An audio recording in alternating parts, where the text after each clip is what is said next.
I've assessed 871 people struggling with addiction, and what I've learned might completely change the way you see addiction and recovery.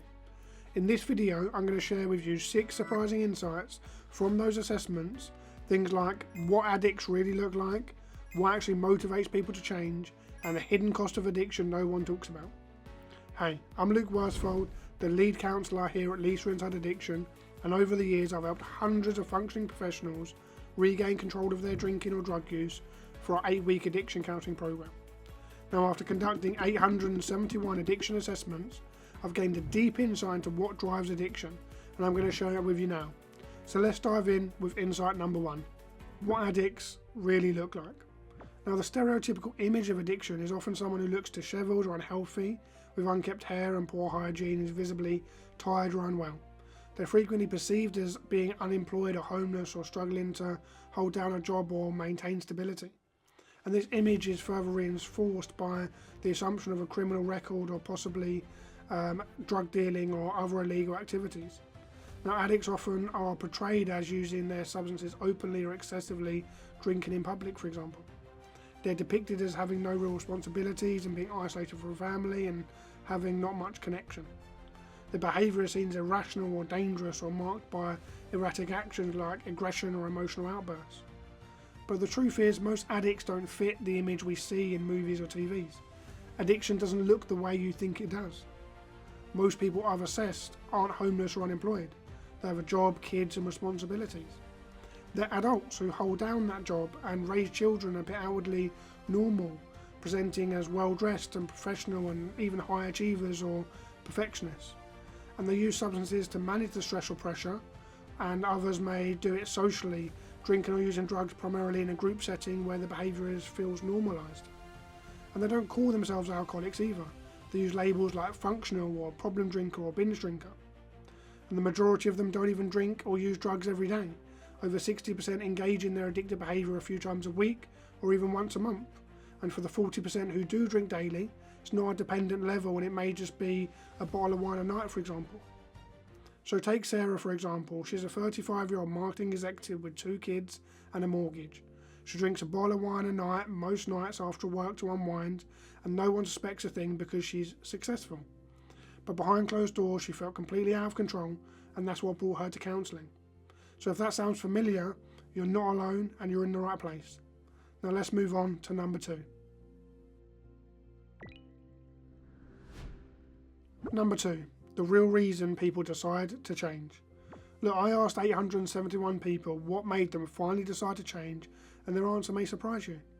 Because a common belief about why people change is that they must first hit rock bottom, a dramatic life-altering event like losing their job, divorce or health crisis, or even getting arrested. And although all of these can motivate people to change and get help, in my experience from all the assessments I've done, most people change because of one thing: an ultimatum from their partner.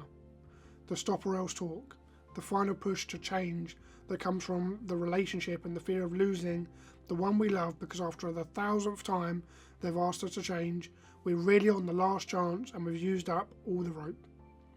And this makes people get help and take it seriously, to either save the relationship they're in or show up better for the next one. So what's the moment you realise that something had to change? If it hasn't happened yet, what would it take? And if you're thinking, what if I'm not in a relationship? Then you don't have someone to hold up the mirror for you, so you need to take a cold hard look in that mirror yourself. But whatever the reason, the fact that you're here now means that you're ready to take action and is an indication maybe time to reach out for help.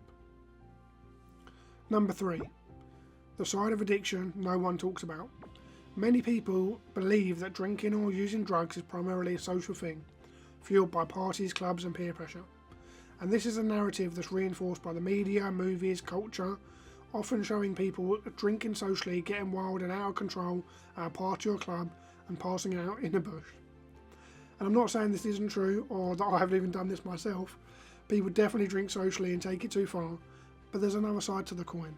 And in my experience, for all the people I've spoken with, over 70% said they drink or use drugs at home, alone.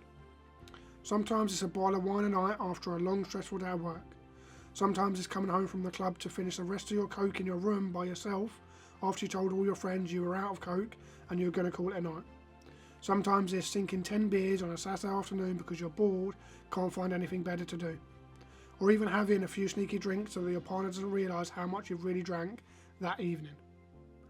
I remember speaking to Dave, 42-year-old lawyer, who told me he'd drink alone at night, sometimes 2 bottles of wine just to take the edge off. On the surface he was polished and professional, but inside he felt isolated and ashamed. And he said his biggest fear was that people would find out who he really was behind closed doors.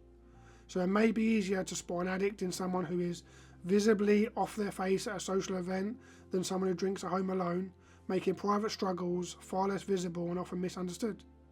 So if you notice this in yourself, that you're drinking at home, maybe time to reach out and help yourself make that change and take the step to getting some help.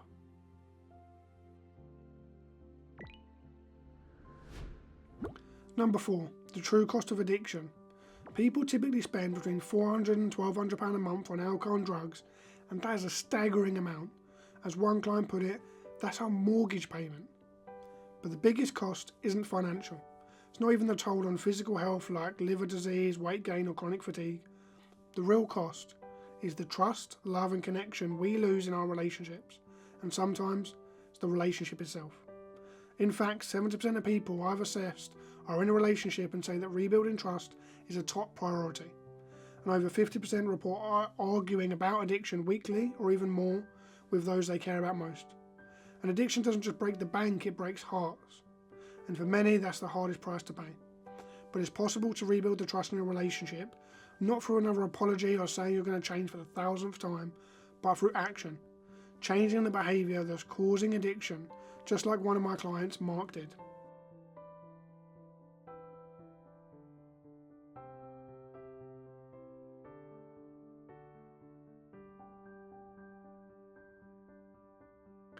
Number 5. Mental health is half the battle. When it comes to addiction, mental health is half the battle. Nearly 50% of those I've assessed have a diagnosed mental health condition, with anxiety and depression being the most common, affecting 30% of people who responded. Now, the connection between mental health and addiction can feel like a vicious cycle. You drink or use drugs to feel better, but in the long run it only makes the anxiety and depression, for example, worse. Mental health isn't as separate from addiction, it's at its core, and to deal with both, recovery becomes possible. And this is where addiction counselling can be really powerful, because it helps you deal with both sides of the equation. And addressing the mind and emotions behind addiction might just be the breakthrough you need. And remember, you're not weak because you're struggling with mental health, you're human. Number 6. Addiction isn't about substances, it's about escape.